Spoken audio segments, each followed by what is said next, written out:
2 shots touching on a Mossberg Patriot does not happen every day. I thought we were going to have another Mike the Marine situation on Backfire, and it was quite the opposite. 0.388 Winchester ammo and a Mossberg Patriot. That is unreal. Well, we just shot 2 sub-MOA groups in a row with this Winchester deer season, only the finest ammo.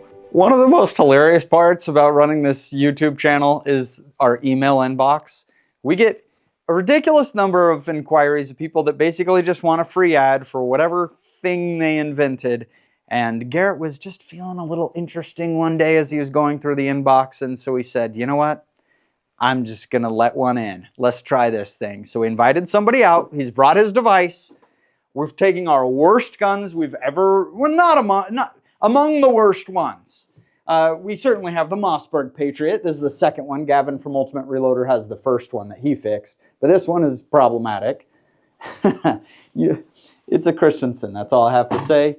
And then this Howa 1500 that sometimes had acceptable accuracy, but was super ammo picky. And this guy says his device helps with that as well. So I said, hey, you fly out here on your dime, you're paying for ammo because I'm skeptical about this thing, but if you can fix these guns, I want to see it. Let's find out. We're at the range with our trusty Mossberg Patriot. You're going to meet Fritz in a minute. Fritz is one of the engineers who's developed this thing. But first, I'm going to give you my Bubba explanation of what the device does. It doesn't yet have a name, so we're just going to call it the muzzle squeezer for now. Basically, it looks kind of like a suppressor, but the muzzle's up here. This isn't extending much past the end of the muzzle. Basically, there's a little brass washer sleeve that goes around the end of the muzzle, and then a piece with a lot of slits in it that's kind of angled and another this way. The idea is it's just wrenching down really tight on the end of the muzzle, not just, you know, as tight as we can get it, but, you know, using some pin gauges so it's exactly the right amount. When the gun goes off and there are vibrations going everywhere back and forth, they kind of form waves about 5 times back and forth. And if the bullet leaves the muzzle at the wrong time, then it can cause that inaccuracy. So the idea is we wrench down on the muzzle so that we don't get that opening and closing, which makes it less ammo picky and more accurate overall. That's the concept. Let's try it with the Mossberg Patriot and see if this thing even does anything. This is not high-end ammo. This is pretty basic ammo. And this gun, anecdotally, was shooting, you know, 2+ inch groups. This is the second Mossberg Patriot. It was a little bit better than the first, but still not great at all. So we're going to shoot this with the device. We're going to shoot enough groups so we can get, you know, a statistically significant real sample, and then take the device off and see what happens. Are you nervous? Well, I've seen what it does on a lot of other guns. All right. I'm going to shoot this the best I can, give it the best chance possible.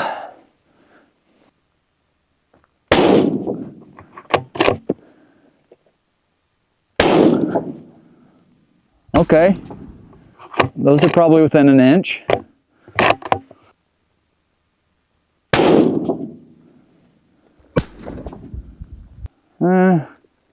It's probably a 2-inch group. Okay, looks like we're somewhere around 2 inches still.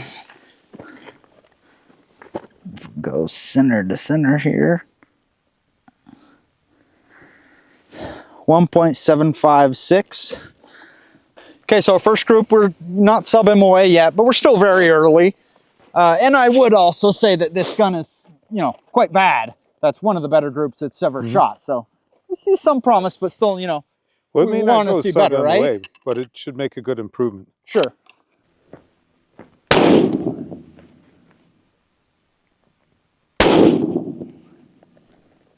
Oh, they're almost touching there.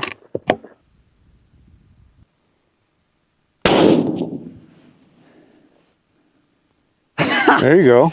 Fritz, I do believe that is the first sub-MOA group this gun has ever produced. That's not bad. That's an engineer's response. That's awesome. It's not bad. let's keep going. I want to see statistically significant numbers, but that was cool. Okay. Group 3.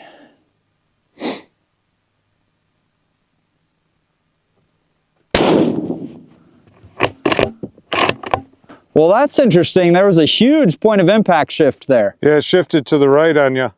Big time.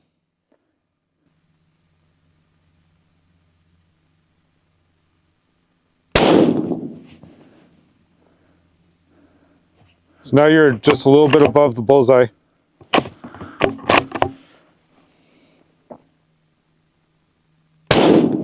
Now you're right next to the second one. All right, that one comes out 0.562.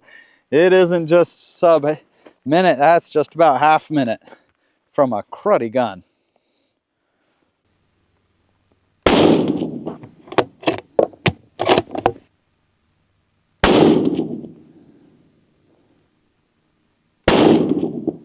Okay, so the next groups, this one went wild, and then the next one looks half decent. So overall, you know, we'll put up our number here on these groups, but we had that one group, half inch, that I've never ever seen this gun come anywhere close to, but also some wild stuff. How are you feeling about the results so far? Not too bad, except for the wild one. I've seen a little bit of that, but not quite to that extent. Touching. Oh, hey, we got 2 shots touching. We switched to Remington core lock See if tip. it keeps it up. Just above the other 2. Okay, that's a good group. All right, here we go. Good shots only. Just below it.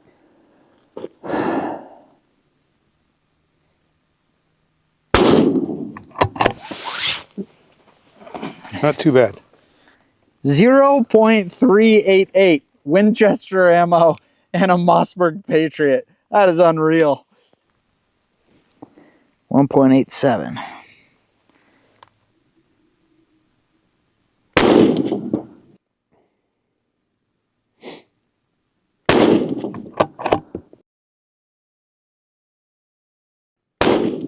Whoa!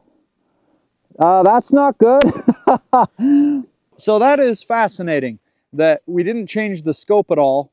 We took the device off. We took off a 1 pound weight, which when you add a suppressor, it's always going to make your shot go lower, right? Here we took off the 1 pound shot, and yet the ammo went down. My guess is, Fritz, that has to do with the pressure that's being built up with the little bit tighter muzzle. Yeah, it could be. Could be. There, you will get a slight increase in the muzzle pressure compared to without the device. Sure. It's not a lot. We've measured it, but it is a little bit. 3.78. Only the finest. So here are our results. We shot 5 groups with the device, 5 groups without on this particular ammo. And the average group size, the mean group size with the device was 1.46 inches. Without it, it's 2.55 inches. That's pretty noticeable. We shot 5 groups. Our p-value, the statistical significance test, is 0.16. Kind of the gold standard is going to be like 0.05, right? Yep. A 95% confidence interval. But, I mean, there's really, basically we could say there's a 16% chance that we're wrong on this. Right. But there's an 84% chance that, that the device made a difference, and a noticeable one.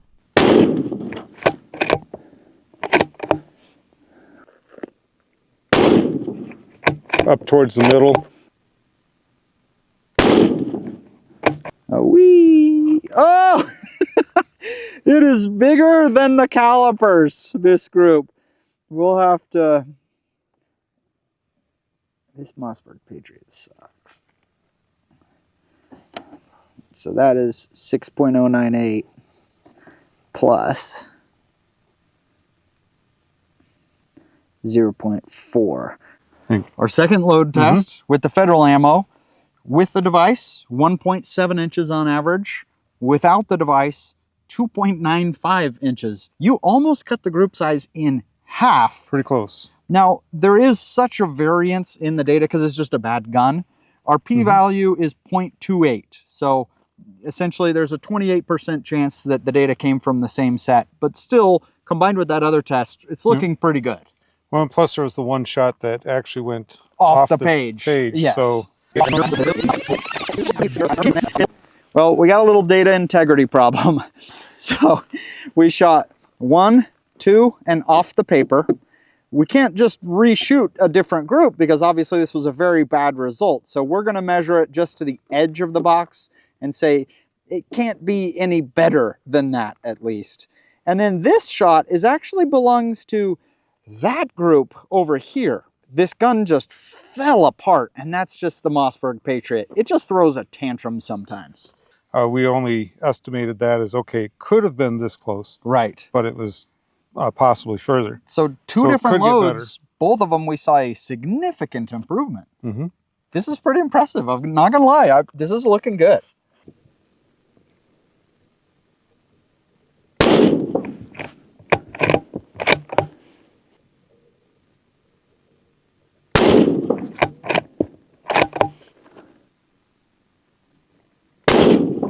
All right.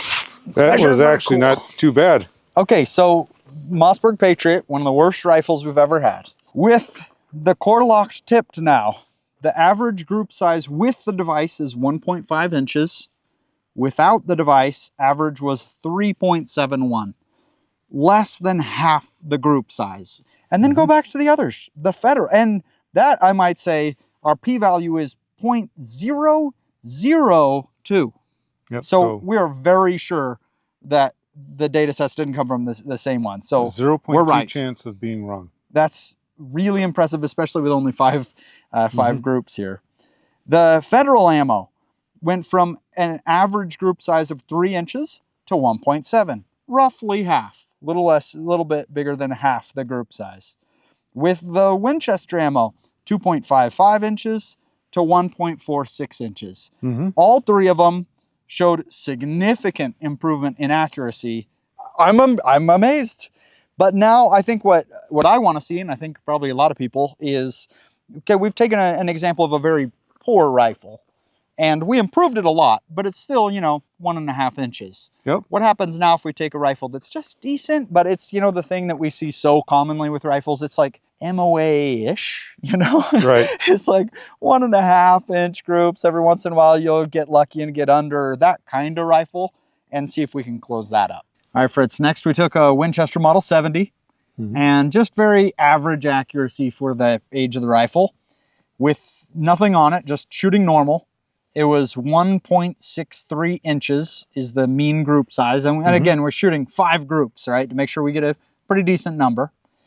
Then you put your device on it, and that shrunk it from 1.6 to 1.06. Yep. So we lost more than half an inch on our group size on average. Roughly a third.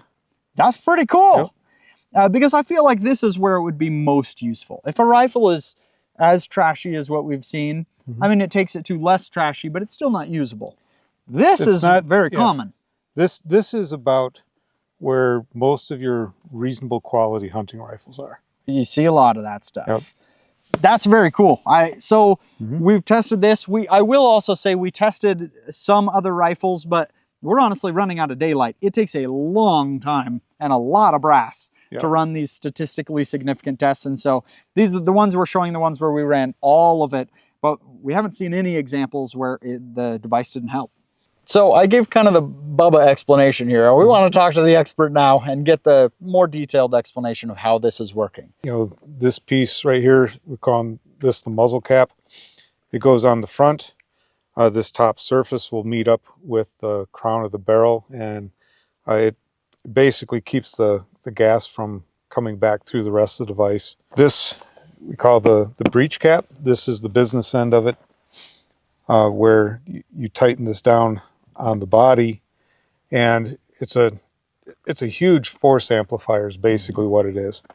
We use a gauge pin, which is a precision ground pin, and they come in 1/1007 inch increments typically.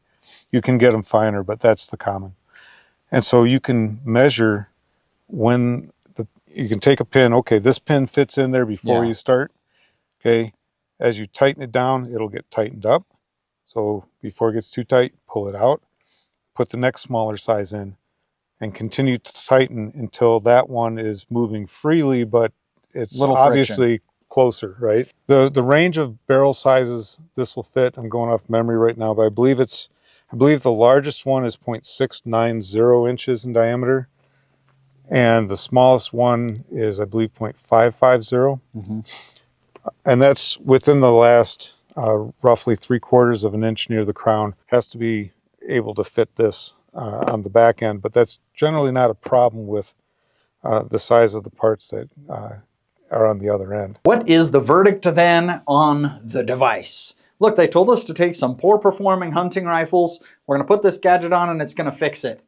And, you know, I mean, we ran a statistically valid, fair test, and it's just incontrovertible. It absolutely worked. And so that was really cool to see.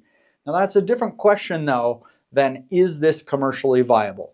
So if you have a poor performing hunting rifle right now, and you're willing to give up a muzzle device, a suppressor or a brake, then this could work. It's heavy still, and it doesn't look real great. But those are things that they can improve on over time. This is an early prototype, right? So has some promise there. But the real question is, can you take a good, already accurate rifle and make it great? Because if they can do that, then everybody wants one, right? And so they flew down to Eric Cortina's place. At the time that we worked with them, they didn't have a device that worked on thicker steel, of more of a competition, tactical kind of rifle, precision rifle. And so we weren't able to test that, but they made one. Then they went to flew down to Eric Cortina. They tested on a few rifles. It did not work. It did not improve the accuracy of the groups on those different rifles. However, they think they found an issue with the prototype that they made for that, and they think that they, anyway, can solve that. And they still feel very confident that they can take a good rifle and make it great, or a great rifle and make it exceptional, whatever. And so that's something they're currently working on. But the technology is interesting. Now, it's not as if it's never been done before. There was the Browning Boss. I talked to a couple major industry insiders that have tested this before about, you know, something to squeeze the muzzle. And they saw some degrees of success depending on their test. But we'll see kind of where it goes. Mostly what we were testing is, can it take a crappy hunting rifle, make it better? Yes, it did. But there are cons to it as well. So do I think this is going to suddenly revolutionize the industry and then nobody's ever seen this before? No. But it has promise. And the engineers here are legit, and I'm confident they'll find something.